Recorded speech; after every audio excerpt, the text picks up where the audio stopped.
Students, welcome to Achievers Forum. So today we are going to discuss about SDG goals. So SDG goals मतलब Sustainable Development Goals. ये Sustainable Development Goals जो है, it is basically these goals are adopted by United Nations in 2015, signed by 193 UN member states. ठीक है, और goals इसमें 17 होते हैं, टारगेट्स 169 होते हैं और 248 इंडिकेटर्स होते हैं. ये नंबर्स आपको याद रखने हैं. ठीक है, और जो टारगेट है it has to be achieved by 2030. सो हमें ये जो टारगेट का ईयर है वो 2030 है. ठीक है, इसको सस्टेनेबल डेवलपमेंट गोल्स को हम और भी एक नाम से जानते हैं, जिसे transforming our world 2030 agenda for sustainable development. ठीक है, तो ये बेसिकली होता क्या है? तो sustainable development means that the need of present without compromising the ability of future generation to meet their own need.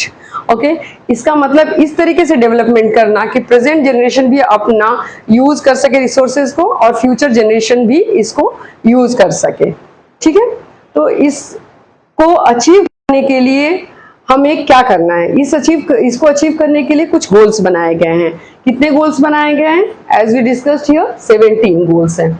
ठीक है, इस गोल्स को हमें सीक्वेंस में याद रखने हैं, क्योंकि most of the time like वो ये भी पूछ सकते हैं कि 8 नंबर गोल क्या है. यूजीसी नेट में इस तरह के क्वेश्चन आ चुके हैं कि 8 नंबर गोल क्या है, 5 नंबर गोल क्या है, या सस्टेनेबल सिटीज एंड कम्युनिटीज किस नंबर का गोल है. तो इसलिए हम इसको सीक्वेंस में पढ़ेंगे. ठीक है, तो फर्स्ट गोल है no poverty. Okay, the first goal is to eradicate poverty, poverty को खत्म करना. सेकेंड है zero hunger.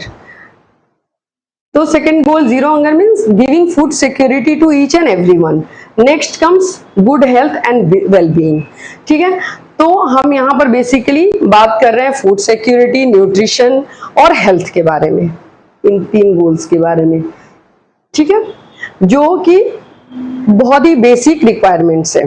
Next comes quality education. Once a person is healthy, he is like living a good life, he thinks about education, right? तो एक बार ये चीजें पूरी हो जाती हैं तो हम एजुकेशन के बारे में सोचते हैं, क्वालिटी एजुकेशन के बारे में. एजुकेशन अच्छा होने लगता है तो फिर हम इक्वालिटी के बारे में सोचने लगते हैं. That is here we are talking about gender equality. Okay, now 6 comes clean water and sanitation. तो जैसा हम देख रहे हैं ये 5 जो हैं ये हमारे बेसिक रिक्वायरमेंट है. ठीक है, no poverty, zero hunger, good health, education and gender equality. ये बिल्कुल बेसिक रिक्वायरमेंट्स हैं, आपको याद रखना है इस सीक्वेंस में. नेक्स्ट कम्स, एक बार ये सब चीजें पूरी हो जाती हैं तो we are talking about clean water, sanitation और क्लीन एनर्जी. ठीक है, तो we are talking about clean water and clean energy and affordable energy and sanitation. ठीक है, 6 and 7 energy and water. Next comes, ये हमारा जो है इंडिविजुअल लेवल पर, सोसाइटी लेवल पर जरूरतें होती हैं.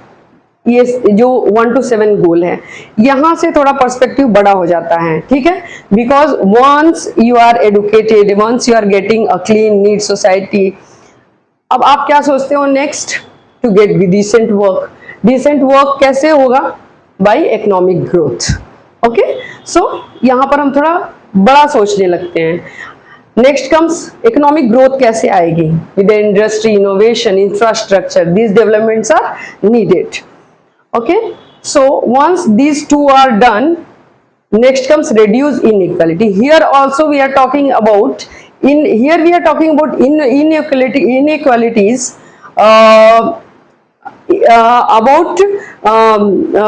inequalities of economic prosperity. Okay, there should be equality within countries and among the countries. Okay, तो बेसिकली यहाँ पर हम इकोनॉमिक ग्रोथ के बारे में ही बात कर रहे हैं और इकोनॉमिक इक्वालिटी के बारे में बात कर रहे हैं. Next come sustainable cities and communities. So cities, communities should be safe, inclusive. इस तरीके से डेवलपमेंट होना चाहिए कि हमारी सिटीज और कम्युनिटी, सोसाइटीज जो होता है सेफ होना चाहिए, इंक्लूसिव होना चाहिए. तो next come responsible consumption and production. 12th number is very important, क्योंकि ये एक सर्कल की तरह है. 12 से एक सर्कल की तरह है चीजें। अगर कंजम्पशन और प्रोडक्शन रिस्पॉन्सिबल होगा तो ये सब चीजों को अफेक्ट करेगा, ठीक है। तो it's very important responsible consumption, ठीक है, और production also, because resources are limited, so everyone has to be responsible. Next come climate action. Urgent action must be taken to combat climate change and its impact. Climate change के बारे में हम सबको पता है, जिस तरीके से global warming and everything is happening, तो हमें उसके लिए अर्जेंट एक्शन लेना चाहिए, ठीक है। अब नेक्स्ट, क्लाइमेट चेंज से हमारी लाइफ अफेक्ट होती है। कैसे?